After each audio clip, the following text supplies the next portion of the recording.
ಇನ್ನೊಂದು ವಿಚಾರ ಸರ್, ತುಂಬಾ ದೇಶವನ್ನ ಕಾಡ್ತಿರೋ ವಿಚಾರ. ಮಾನ್ಯ ಈ ದೇಶದ ಪ್ರಧಾನಿಗಳು ನರೇಂದ್ರ ಮೋದಿ ಅವರು ಅವ್ರ ಸ್ಪೀಚ್ ಅಲ್ಲಿ 7 ವಿಚಾರ ಮಂಡಿಸಿದ್ದಾರೆ. ಚಿನ್ನ ಖರೀದಿಸಬೇಡಿ ಅಂದ್ರು, ಚಿನ್ನ ರೇಟ್ ಜಾಸ್ತಿ ಆಗೋಯ್ತು. ಡೀಸೆಲ್ ಪೆಟ್ರೋಲು ಕಡಿಮೆ ಬಳಸಿ ಅಂದ್ರು. ಅವರೇನೋ ದೇವೇಂದ್ರ ಫಡ್ನಾಸಿ ಅವರು ಸೈಕಲ್ ಅಲ್ಲಿ ಹೋದ್ರು. ಒಂದೇ ದಿನ ಇವತ್ತಾಗ್ಲೇ ಕಾರಲ್ಲಿ ಹೋಗಿದ್ದಾರೆ. ಬೆಳಗ್ಗೆಯಿಂದ ನಾನು ನೋಡ್ತಾ ಇದ್ದೀನಿ. ಇವತ್ತು ದೇವೇಂದ್ರ ಫಡ್ನವೀಸ್ ಅವ್ರು ಸೈಕಲ್ ಅಲ್ಲಿ ಹೋಗ್ತಾರ, ಕಾರಲ್ಲಿ ಹೋಗ್ತಾರ. ಆಗ್ಲೇ ಎಸ್ಕಾರ್ಟ್. ನೆನ್ನೆ ಶೋ ಆಫ್ ಫೋಟೋಗೋಸ್ಕರ ಫೋಟೋ ಶೂಟ್ಗೆ ಹೋದ್ರು. ಈಗ ಹೇಳ್ತಾ ಇದಾರೆ ಅವರು ಅಡುಗೆ ಎಣ್ಣೆಯನ್ನ ಕಡಿಮೆ ಬಳಸಿ ಅಂತಿದ್ದಾರೆ. ಅತಿ ಶೀಘ್ರದಲ್ಲಿ ಅಡುಗೆ ಎಣ್ಣೆ ಕಾಸ್ಟ್ ಜಾಸ್ತಿ ಆಗುತ್ತೆ. ನ್ಯಾಚುರಲ್ ಫಾರ್ಮಿಂಗ್ ಅಂತಿದ್ದಾರೆ. ಏನ್ ನ್ಯಾಚುರಲ್ ಫಾರ್ಮಿಂಗ್ ಅಂದ್ರೆ ಫರ್ಟಿಲೈಸರ್ಸ್ ನ, ಯೂರಿಯಾನ, ಡೈ ಅಮೋನಿಯಂ ಫಾಸ್ಫೇಟ್ ನ, ಪೊಟ್ಯಾಷಿಯಂ ಅಂದ್ರೆ ಪೊಟ್ಯಾಶ್ ನ ಕಡಿಮೆ ಬಳಸೋದು. ಯಾಕೆ ಗೊತ್ತಾ ಸರ್? ಇವತ್ತು ನಿಮ್ಗೆ ಗೊತ್ತಿರ್ಲಿ, ಈ ವರ್ಷ ಒಂದೇ ನಾವು 7 ಮಿಲಿಯನ್ ಟನ್ ಯೂರಿಯಾನ ರಷ್ಯಾದಿಂದ, ಬೇರೆ ಬೇರೆ ಕಂಟ್ರೀಸ್ ಇಂದ ಇಂಪೋರ್ಟ್ ಮಾಡ್ಕೊಂಡಿದೀವಿ. 5.5 ಮಿಲಿಯನ್ ಟನ್ಸ್ ಅಷ್ಟು ಡೈ ಅಮೋನಿಯಂ ಫಾಸ್ಫೇಟ್ ನ ಇಂಪೋರ್ಟ್ ಮಾಡ್ಕೊಂಡಿದೀವಿ. 2.5 ಮಿಲಿಯನ್ ಅಷ್ಟು ಪೊಟ್ಯಾಶ್ ನ ಇಂಪೋರ್ಟ್ ಮಾಡ್ಕೊಂಡಿದೀವಿ. ನನಗೆ ಗೊತ್ತಿರೋ ಪ್ರಕಾರ ಅವ್ರು ಇಂಪೋರ್ಟ್ ಟ್ಯಾಕ್ಸ್ ಜಾಸ್ತಿ ಮಾಡ್ತಾರೆ, ಲಾಭ ಬರ್ಲಿ ಅಂತ. ಅವಾಗ ರೇಟ್ ಜಾಸ್ತಿ ಆಗುತ್ತೆ, ಇವ್ರ ಸಬ್ಸಿಡಿ ಕಾಸ್ಟ್ ಜಾಸ್ತಿ ಆಗೋಗುತ್ತೆ. ಆಗ ರೈತರ ಹೊಟ್ಟೆ ಮೇಲೆ ಹೊಡೆಯೋದಿಕ್ಕೆ ಕೇಂದ್ರ ಸರ್ಕಾರ ರೆಡಿ ಆಗಿದೆ. ನೋಡಿ ಯಜಮಾನ್ರೆ, ಎಲ್ಲ ರೈತರಿಗೆ ಹೇಳ್ತೀನಿ, ಫರ್ಟಿಲೈಸರ್ಸ್ ಬೆಳೆ ಅತಿ ಶೀಘ್ರದಲ್ಲೇ ಅದ್ರ ಬೆಲೆ ನೀವು ರೈಸ್ ಮಾಡ್ತಾರೆ. ಎಲ್ಲ ಕರ್ನಾಟಕದ ಗೃಹಿಣಿಯರು, ಅಕ್ಕ ನಾವ್ 2,000 ಕೊಡ್ತಿದೀವಿ, ಈಗ ಇಂದಿರಾ ಕಿಟ್ ಕೊಡ್ತಾ ಇದೀವಿ ನಾವು.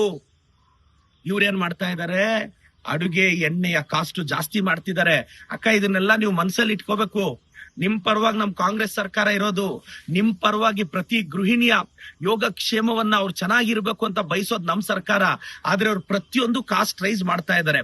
ಮೋದಿ ಅವ್ರು ಹೇಳ್ತಾರೆ, ನರೇಂದ್ರ ಮೋದಿ ಅವ್ರು ಇನ್ನೂ ಮಾತಾಡ್ತಾ ಚಿನ್ನ ಖರೀದಿಸ್ಬೇಡಿ, ಇದು ಖರೀದಿಸ್ಬೇಡಿ ಅಂತಾರೆ. 5 ಎಲೆಕ್ಷನ್ ಮುಗಿಯೋರ್ಗು ಸುಮ್ಮನೆ ಇದ್ದು ಇವಾಗ ಏನ್ ಸರ್ ಇದಾಟ? ಜನವಿರೋಧಿ ನೀತಿ ತಾನೆ. ಜನವಿರೋಧಿ ನೀತಿ. ಕಾಮನ್ ಮ್ಯಾನ್ ಹೊಟ್ಟೆ ಮೇಲೆ ಹೊಡಿತಾ ಇದಾರೆ. ಒಂದ್ ನೀಟ್ ಎಕ್ಸಾಮ್ ನಡೆಸೋ ಯೋಗ್ಯತೆ ಇಲ್ಲ. ನೋಡಿ, ಒಬ್ಬರೇನಾದ್ರೂ ಬಿಜೆಪಿ ಅವರು ಇಶ್ಯೂಸ್ ಮೇಲೆ ಮಾತಾಡ್ತಿದಾರ? ಹಿಜಾಬ್ ಇಟ್ಕೊಂಡಿದ್ದಾರೆ. ಯಾಕ್ರಿ ಮುಸ್ಲಿಂ ಧರ್ಮದವ್ರ ಬಗ್ಗೆ ನಿಮ್ಗೆ ಅಷ್ಟು ಕೋಪ? ಯಾಕೆ ಅಶೋಕಣ್ಣ? ಯಾಕೆ ಯತ್ನಾಳ್ ಸಾಹೇಬ್ರೆ? ಯತ್ನಾಳ್ ಸಾಹೇಬ್ರೆ, ನಿಮ್ಗೆ ಏನೆಲ್ಲ ಓಪನ್ ಆಗಿದ್ಯೋ ಅದೆಲ್ಲ ಮುಚ್ಕೊಳ್ಳಿ ಯತ್ನಾಳ್ ಸಾಹೇಬ್ರೆ. ಆದ್ರೆ ನಿಮ್ ಬಾಯಿ ಮುಚ್ಕೊಳ್ಳಿ ಅಂತ 3 ದಿನದಿಂದ ನಮ್ಮ ಸಿಎಂ ಬಗ್ಗೆ, DCM ಬಗ್ಗೆ ಒಂದ್ ಹೇಳಿಕೆ ಕೊಟ್ರು. ಆ ಹೇಳಿಕೆನ ನಾನು ಖಂಡಿಸ್ತೀನಿ. ಯತ್ನಾಳ್ ಸಾಹೇಬ್ರೆ, ದಯವಿಟ್ಟು ಏನೆಲ್ಲ ಓಪನ್ ಆಗಿದ್ಯೋ ಅದೆಲ್ಲ ತಾವು ಕ್ಲೋಸ್ ಮಾಡ್ಕೊಂತೀರಾ.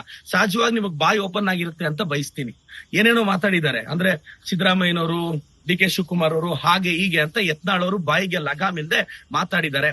ದಯವಿಟ್ಟು ಯತ್ನಾಳ್ ಸಾಹೇಬ್ರೆ, ನಿಮ್ಮ ಬಾಯನ್ನ, ನಾಲಿಗೆಯನ್ನ ಸಾಧ್ಯವಾದಷ್ಟು ಹಿಡಿತದಲ್ಲಿ ಇಟ್ಕೊಳ್ಳಿ. ಇವಾಗ ಏನೋ ಶಾಲ್ ಹಂಚ್ತಾರಂತೆ ಸರ್.